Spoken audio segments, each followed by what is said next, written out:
Hi guys, and welcome back to our Let's Play of Tyranny. So we still have these guys down here, right? Can we talk to this dude? Is that him? No. From up here, like the other one was doing?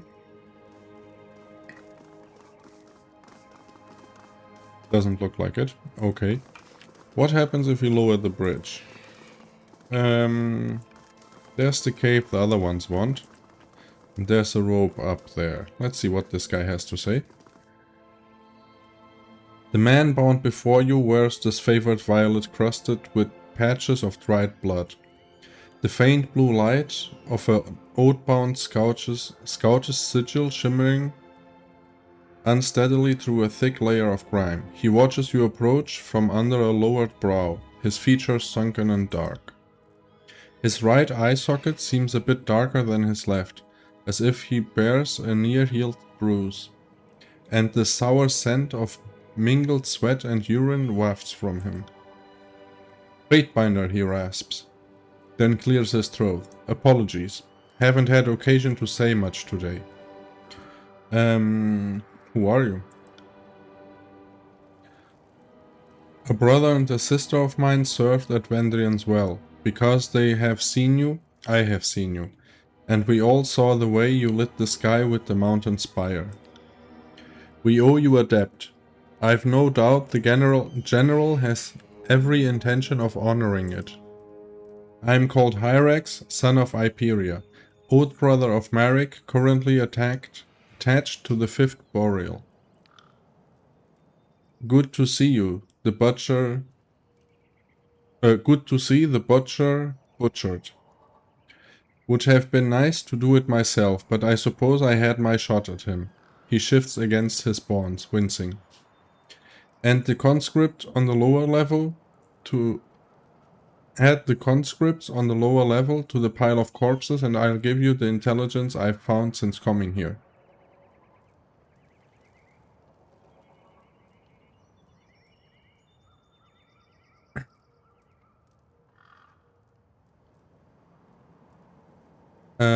"I'm surprised the rolls left you alive. You strike me as a liability. They think I will talk of what I and my brethren have seen. They underestimate my willpower, but have taken joy in testing my limits." Oh. "I'll take care of those bonds for you. I appreciate the sentiment, and normally I'd say, risk it, but my arms were both broken and neither set right. I'll need a sawbones to break them again before they'll mend straight. So I can't fight for shit, and if you free me, you lose any element of surprise you'd otherwise have. It's a bad play, whichever way you slice it." What?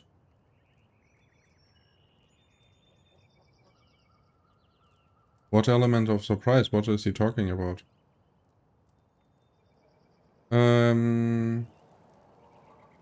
I'll see what I can do.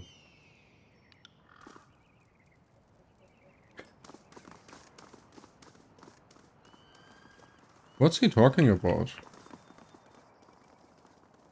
There's no one else here, right?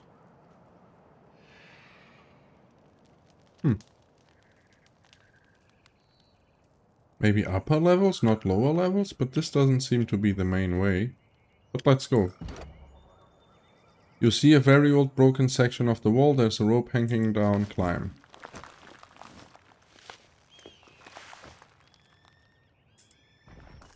Oh, there's a lot of loot up here. But that's it. Where is the dude I'm looking for? Is he in the cave, maybe? Where the other dudes want to help me excavate? That's it up here? That wasn't even worth it. So yeah, I guess he means taking care of those guys down there. Okay, let's go down there and see what they have to say. Or if they want to fight.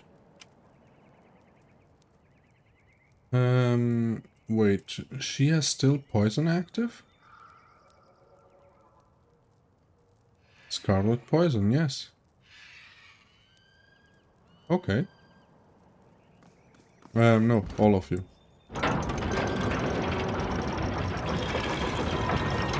Sorry, I can't. Hey dudes, wanna fight or wanna be friends? What a mess. There was a time when I thought this was all going somewhere. The butcher had, you know, some ideas, some plans. Not very good ones, clearly. At least there's the Oathbound. The Archon will appreciate that gift. Might even promote me, or at least not ram a spear up my backside.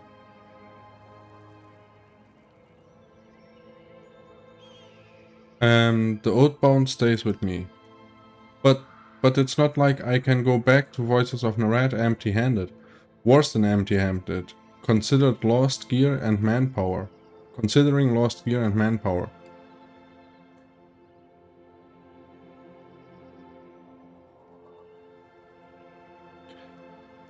You can leave without the Oathbound, or you stay and join rolls. The blood drains from his face and he nods roughly. Yes, Fatebinder, my thanks to you.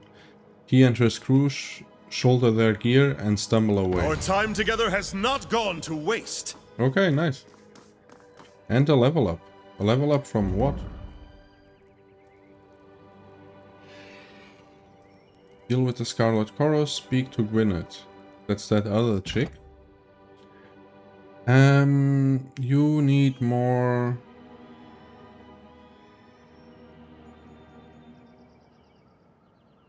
armor deflection.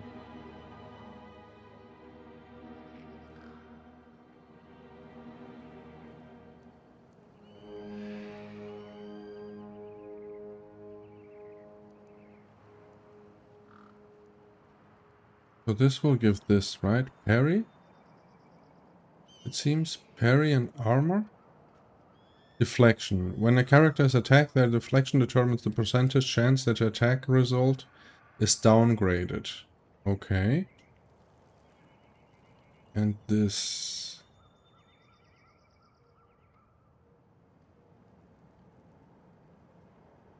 this gives a lot of stuff.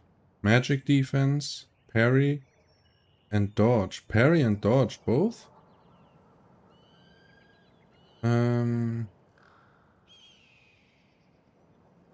No.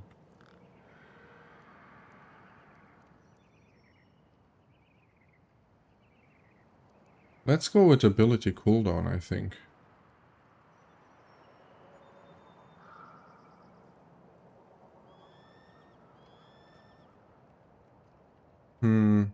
That doesn't seem too useful. Well, health. Health is never wrong with the tank, I guess.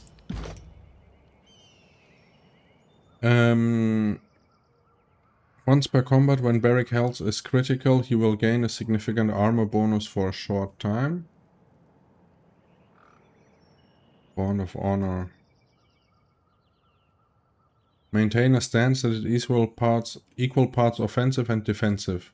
Gain an armor bonus and dealing pierce damage to enemy melee attackers. Defender's charge. Leap to the aid of an ally, taunting enemies nearby. This could be nice. Barrick's Clash of Iron bolsters the strength of nearby allies, granting them a bonus to armor for a short time. He uses this a lot.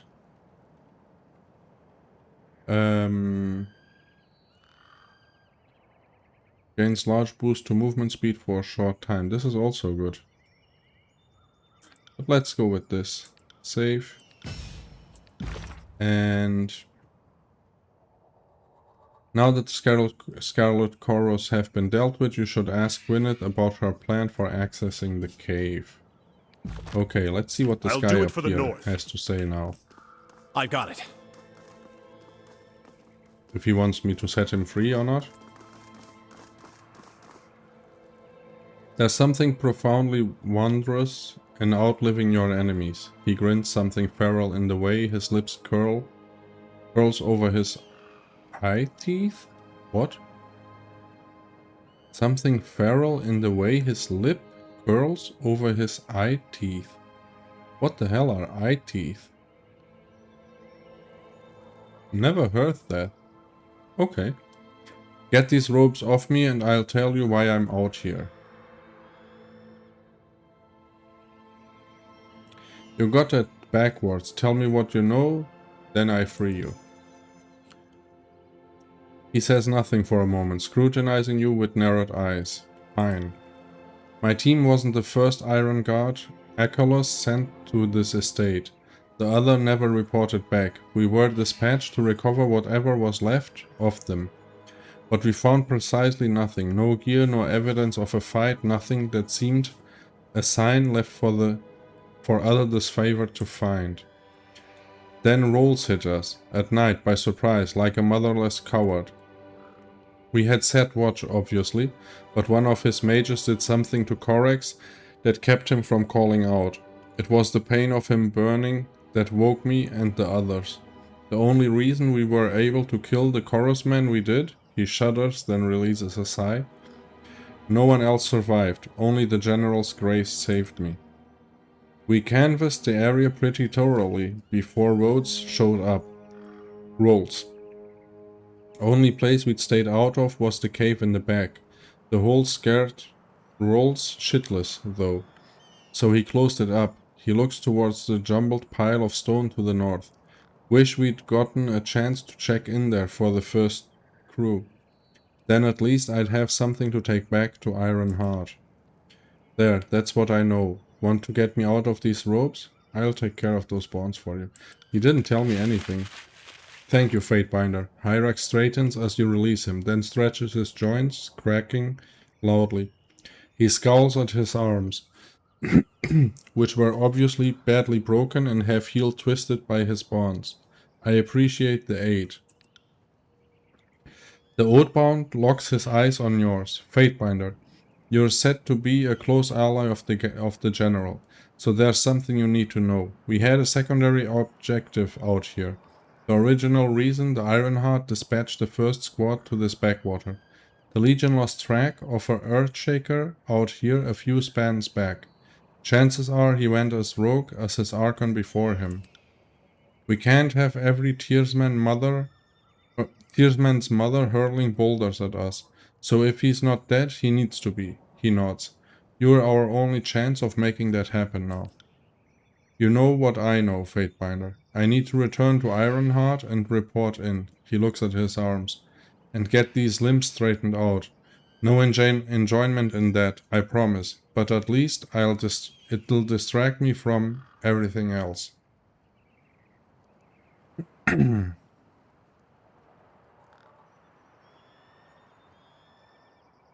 Raven Ash protects.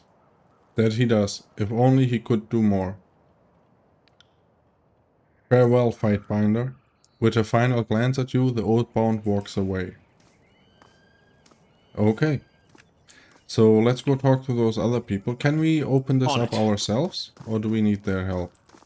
I think we need their help. Okay, let's go down there then. This is probably the fastest way.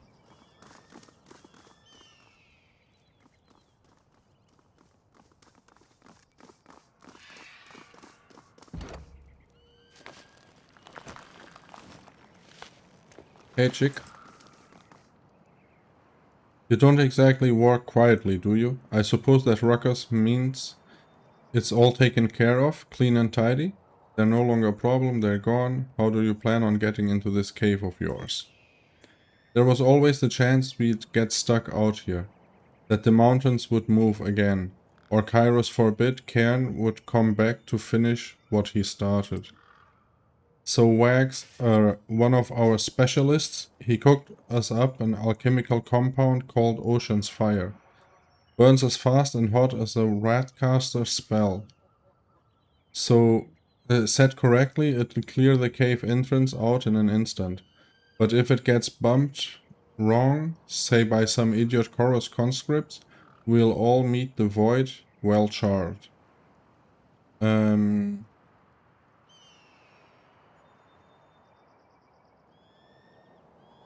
Give me the ocean fire, I'll see to the cave entrance. Her sigh reveals profound relief, and she accompanies it with a nod. Thank you. Be extraordinarily careful with it. You don't want to be within 20 paces when the paste meets the air. Hunker down behind some rubble up top, then lob it at the cave entrance. She reaches into one of the crates and pulls forth an unpainted clay pot. She passes it to you with extreme gentleness, and you note that its lid is sealed with a thick ring of melted wax. Oh, and don't miss. Who did she say did that? Not Denizen? Not Denizen? Not Denizen? They all had names before, didn't they? Or at least some of them. What did you say? Rax? Was it? Something like that?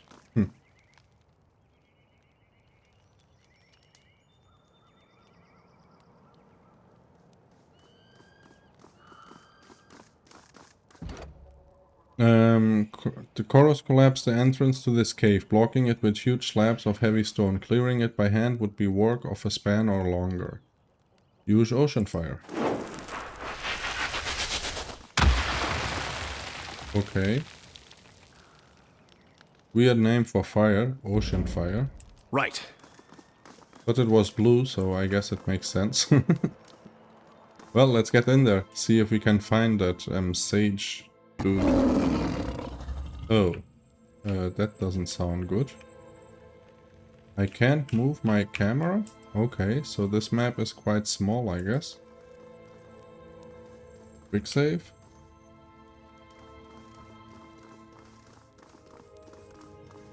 Luminescent mushrooms dot the cavern's floor, emitting a disquieting glow without providing much in the way of illumination. The stone formation quietly hums a slowly modulating melody. Its tune reminds you of the Archon of Song. Okay.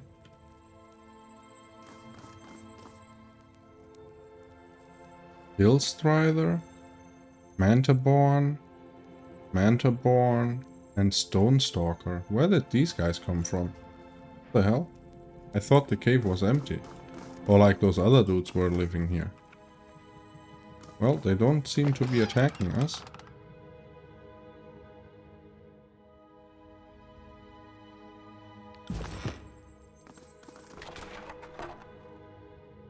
Iron Great Spear. Damn it, it's also not a ranged weapon. Hillstrider, dude. The shadows shift before you in hulking masses of darkness. As they step closer, the pale luminescence of the cave fungi highlights blunt, bony features. Lips curl back over yellow fangs and violet gums, and sinewy muscles tighten as the beast's clawed fingers spread open. Hillstrider. Another human. The largest of the figures steps forward, revealing herself as a heavily muscled beast woman, covered in rust-colored fur. Her yellow gaze narrows intensely upon you, nostrils flaring to drink in your scent. Does new human offer man-flesh to Hillstrider's pack? Crying leatherclads offer more bone than meat. Made short meals for beast woman.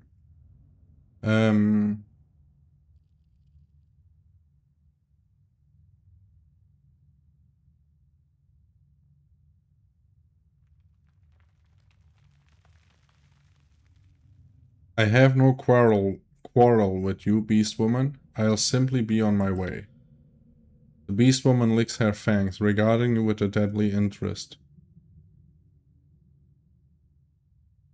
Clear the way, I have no time for this. The beast woman rears up to her full height, and her wrathful bellow rattles your bones. With wet, hateful snarls, her pack leaps to her defense. Okay, I guess that's how we are going to do it. You do there. You cross these guys, please. You do that on him, and you put that this chick on fire. On it. Let's get him out of the fight. Okay. You bleed this dude. Right. Okay, and now poison this one. Right. Black light of purity. Now skewer that one. I didn't upgrade the skewer at all. Maybe I should have. Freeze this one again. Barrack is keeping those occupied. Why did they all disengage? Little shit. You refuse pain. Yep. Do that. Help everyone out. The verse is getting quite low. Can you heal her? Thank you. You skewer this one. Let's heal everyone up. Fall before me.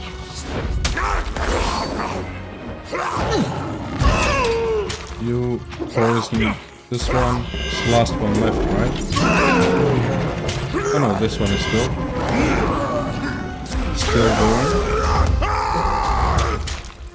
I've got it. I'll tear your They skull try out running my away. Learn something every day. Looks like it. Okay. I guess they didn't I'm want carrying too much. to play nice. So yeah. I didn't want to.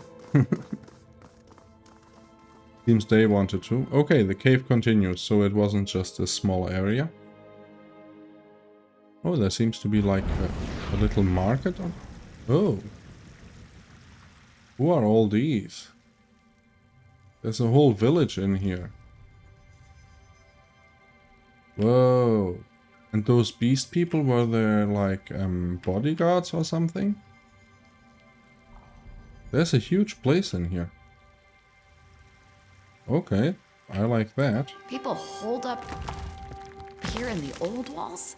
Do they think the Bane kinder than the chorus?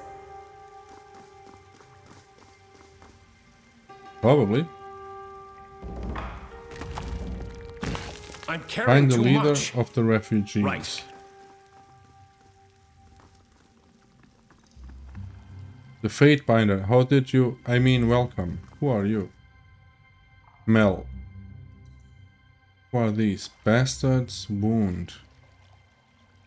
Fate Binder.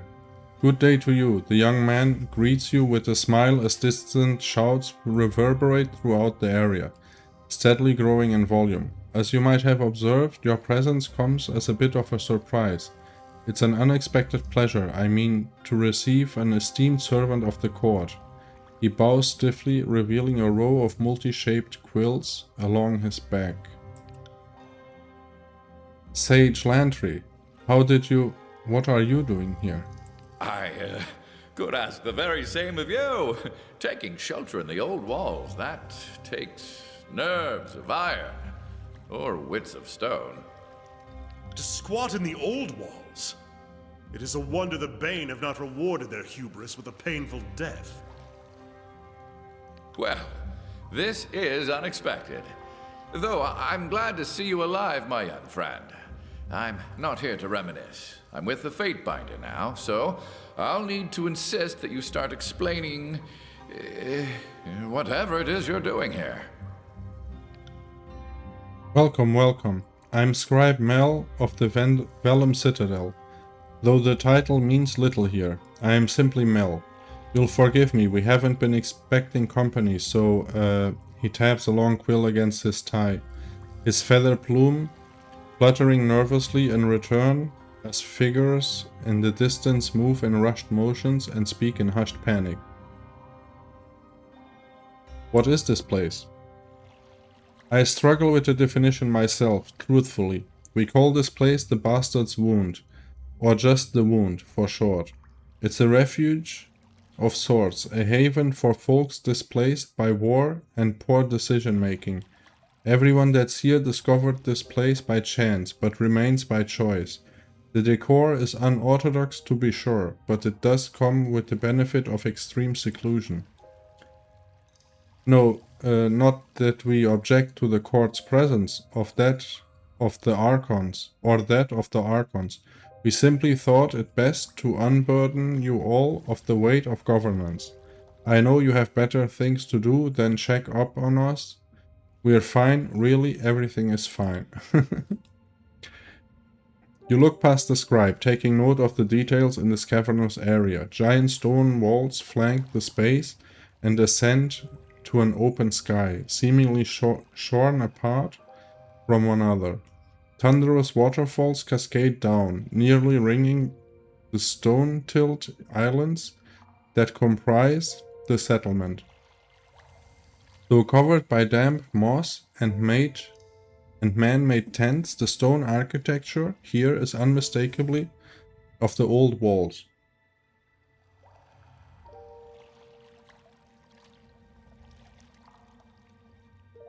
What's all the commotion about? Visitors are always cause for alarm. Moreover, you aren't just any outsider. You're a Fatebinder. Too many, it's as if Tunon just strolled into our homes. Your dispensation of justice could have profound ramifications for a little-known and technically hidden settlement, such as ours. Some of the refugees here don't know your intentions. No doubt they have little to fear, right?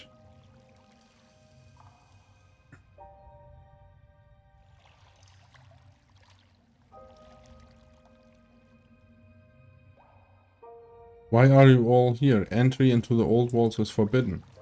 Of course, I can see why things might appear that way. He stammers, running his hands clumsily over the scrolls along his bandolier. He snatches one from its loop and taps at it nervously. If you look at this drawing of the area, we are by way of several fathoms below the old walls. You see, rising up. So who's to say if we're in the walls or really just underground?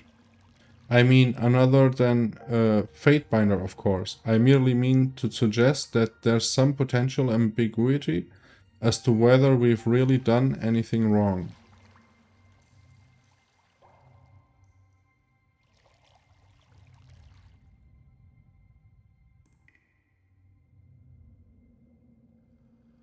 I'm not here to condemn this settlement. Yet. Thank you, Fatebinder. I will merely say that this is an unusual place, and its legal standing somewhat unclear. We would never knowingly violate Kairos law, if what I mean. We appreciate your generosity, Fatebinder. I hope that you will come to appreciate the wound in time. No doubt you have many questions for us. I shall do my best to acquaint you with them with the outpost. Say anything I can help you with.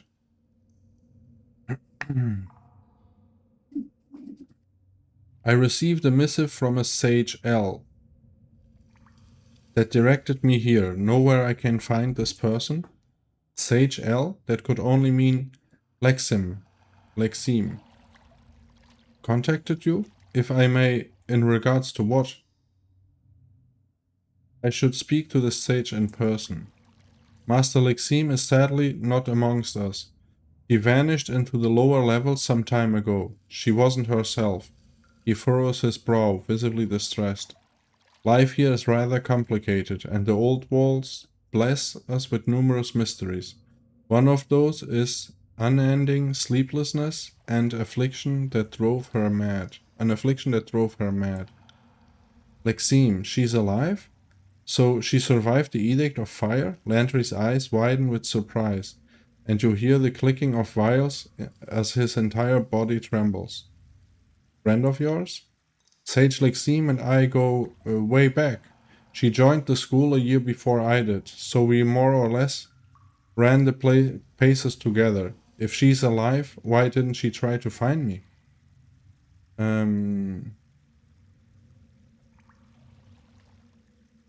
Did you try to contact all the other sages you thought were alive? Right. We tried not to cloud the skies with missive birds. That would just give the enemy something to follow. Like me, she probably tried to avoid detection, not light a signal fire. Were you two rivals or friends? Both. We were chroniclers, so there was competition of sorts, but I think I'm allowed to say we got along well enough. Not that many of my friendships survived my politics. I was in favor of surrendering the school to Kairos. Hardly a popular outlook. Okay. Last I know, she went into the depths of the old walls. To me, that's a death sentence, especially if she's no longer able to work her magic. I'm so sorry. I wish you had stumbled upon us sooner. Maybe you could have reconnected with her. Her mind was dwindling, and I know she was fixated on making sure everything she carried out of the Vellum Citadel was hidden and safe. She and I hid one such cache over by the farm. The others are, I presume, deeper in the old walls. Lexime knew an old sage trick that conceals the stashes, making them fade from view unless another chronicler stands near. When her magic began fading, she made a rush to conceal things, but aside from the one stash and the farm, only she knows where the rest lay. Who is in charge here? Unfortunately, that's a matter of debate at the moment. For a while, two men in particular led the settlement. Tidecaster Wagstaff, who has been here the longest, and Forgebound Master Jaspers. Oh, Forgebound Master, okay. They made it possible to survive here, but rarely see things eye to eye. Were the conditions here not so fragile, I'm certain they would have come to blows ages ago. There was also a beast woman, Reef Talon. Really quite a remarkable creature, actually. She held this place together and kept tempers at bay until fairly recently. She was as worthy a leader as we've seen in the Wound. But she's no longer with us, so the bickering between Jaspers and Wagstaff continues. Let's speak of another matter. Sleeve. Ah, very well, Fatebinder. If you haven't done so yet, please speak with Jaspers or Wagstaff. The Wound doesn't speak with a single voice, but these two come the closest to such a thing. As you turn to leave, you see Landry lost in thought, rubbing his cerulean ink between his fingers and thumb. Come